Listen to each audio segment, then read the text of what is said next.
Prabowo buat AS melunak, ASEAN Australia debat sengit, soal Gaza RI jadi poros global. Amerika Serikat, AS, kembali buka suara soal kemenangan Prabowo Subianto dalam pemilihan presiden, Pilpres, berdasarkan hasil quick count dan real count sementara KPU. Hal ini ditegaskan oleh Penasihat Komunikasi Keamanan Nasional Gedung Putih, John Kirby. Dalam pernyataannya, Kirby mengucapkan selamat kepada masyarakat Indonesia atas suksesnya pemilu. Ia menyebut Presiden Joe Biden menantikan keterlibatan awal dengan pemerintahan baru dan memperkuat kerjasama di bawah kemitraan strategis. Kami tentu saja memantau dengan cermat penghitungan suara yang sedang berlangsung, dan kami memahami bahwa Menteri Subianto memiliki keunggulan yang signifikan, ujarnya dikutip dari situs resmi Gedung Putih. Kami menjalin kerjasama yang sangat baik dengannya sejak dia menjadi Menteri Pertahanan, dan tahukah Anda, jika dia akhirnya terpilih, maka kami berharap dapat melanjutkan hubungan itu, tegasnya. Prabowo sendiri saat ini unggul jauh dari dua rivalnya, Anies Baswedan dan Ganjar Pranowo. Berdasarkan penghitungan quick count dan real count terbaru KPU, Prabowo memperoleh suara hingga 58%, membuatnya kemungkinan besar berhasil mengamankan kursi presiden dalam satu putaran Pilpres saja. Meski begitu, Prabowo seringkali dikaitkan dengan isu pelanggaran hak asasi manusia, HAM, masa lampau. Ia juga sempat ditolak pergi ke AS atas dasar dugaan ini.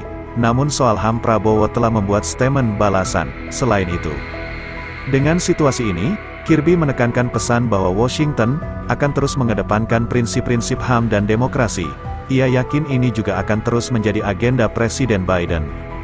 Kami tidak pernah mundur dari keprihatinan kami mengenai perlunya hak asasi manusia, hak-hak sipil, dan semua nilai-nilai lembaga demokrasi, ujarnya. Presiden Joe Biden harus segera mengucapkan selamat kepada Menteri Pertahanan Indonesia, Prabowo Subianto, atas dugaan kemenangannya dalam pemilihan presiden pada tanggal 14 Februari, ujarnya.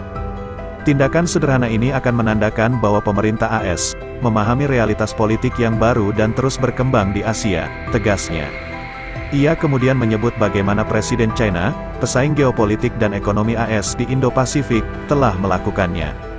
Begitu pula dengan sekutu dan mitra AS lain, seperti Inggris, Australia, Belanda, India, dan Singapura. Menurutnya AS memang tak memberikan ucapan selamat kepada pemimpin asing terpilih sampai hasil pemilu disahkan, meski masuk akal. Namun, tidak akan menjadi hal yang masuk akal jika hal ini akan memakan waktu 6 minggu, dan mitra regional serta pesaing AS sudah mempertimbangkannya. Komisi Pemilihan Umum Nasional Indonesia kini memang berada di posisi yang bertanggung jawab. Pada proses penghitungan suara, Prabowo memimpin, dengan 3/4 surat suara telah dihitung.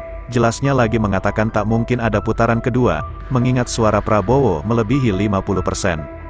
Ini sudah selesai dan bisa membahayakan strategi bagi Washington, untuk masih menunggu. Tambahnya lagi, menurutnya keraguan-raguan Washington saat ini dapat merugikan hubungan AS Indonesia dalam waktu dekat. Ini juga dapat merugikan perusahaan-perusahaan AS saat mereka berupaya menyelaraskan diri dengan pemerintahan yang akan datang dan mendukung kerjasama dengan mitra-mitra Amerika. Dijelaskannya bagaimana Indonesia penting bagi Washington, karena ukuran dan lokasi geopolitiknya, di sepanjang jalur pelayaran penting di Laut Cina Selatan dan Selat Malaka, belum lagi populasinya yang mencapai 280 juta jiwa menjadikan RI sebagai negara dengan penduduk terbesar keempat di dunia, dan negara demokrasi terbesar ketiga setelah India dan AS sendiri. Sementara itu KTT ASEAN Australia berlangsung tegang karena perdebatan soal Gaza terus berkecamuk.